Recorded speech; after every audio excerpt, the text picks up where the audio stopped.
এই বিয়েবাড়ির সিজনে কিছু মানুষদের আমরা দেখতে পাই, তাদের বিষয়েই কথা বলবো আজকে। ধরুন আপনার আত্মীয়-স্বজন বা আপনার বন্ধু-বান্ধবের মধ্যে কারোর বিয়েতে আপনাকে নিমন্ত্রণ করলো। এবার আপনি কারোর একটা সামনে আলোচনা করছেন যে ওখানে আমন্ত্রিত নয়, কোনোভাবেই আমন্ত্রণ পায়নি। তো আপনি বললেন যে হ্যাঁ, আমাকে এরকম নিমন্ত্রণ করেছে হ্যান-ত্যান। সে আপনাকে বলবে ১ম এই, "তোকে বললো? কই আমাকে বলল না তো? তোকে বলতে পারলো আর আমাকে বলতে পারলো না?" বুঝতেই পারছি। আচ্ছা, তোমার সঙ্গে অত পীড়িত নেই। তোমাকে তার পছন্দ নয়, তাই তোমাকে বলেনি। এতে গায়ে মাখার কী আছে? বেশ করেছে বলেনি। কারণ ওরাও জানে তুমি বিয়েবাড়িতে গান্ডে পিণ্ডে গিলবে, সমস্ত কিছু খাবে, সাঁটিয়ে তারপর ঠিক ওই পর মুহূর্তে প্যান্ডেল থেকে বেরিয়ে বলবে, "মাটনটা তো সিদ্ধ হয়নি, চিকেনটা একটু নরম হতো, মাটনটা ঝাল বেশি হয়ে গেছে।" বলবে। আরেকটা কথাও বলবে, ওই বিয়ের বর কনে সেটাকে দেখে, "ও! লোকটার তো ভালোই বয়স হয়েছে। বুঝতেই পারছি পয়সা দেখে বিয়ে করেছে।"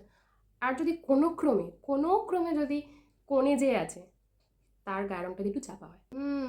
দেখতে ভালোই, কিন্তু একটু বেশি কালো। মনে হয় অনেক পণ দিয়েছে, তাই বিয়েটা হলো। এই জন্যই তোমাকে নিমন্ত্রণ করেনি। কারণ জানে তুমি কতটা ছোট লোক, অসভ্য, অভদ্র। এইগুলো করতেই তুমি বিয়ে বাড়ি গেছো। ওই জন্যই বলেনি। কারণ ওরা অভিজ্ঞ। ওরা দেখেছে তোমাদের এই ব্যবহারগুলো। ওই জন্য বলেনি। বেশ করেছে বলেনি। আছে তো এরকম আশপাশে অনেক লোকজন। আমারও আছে। আমিও দেখেছি।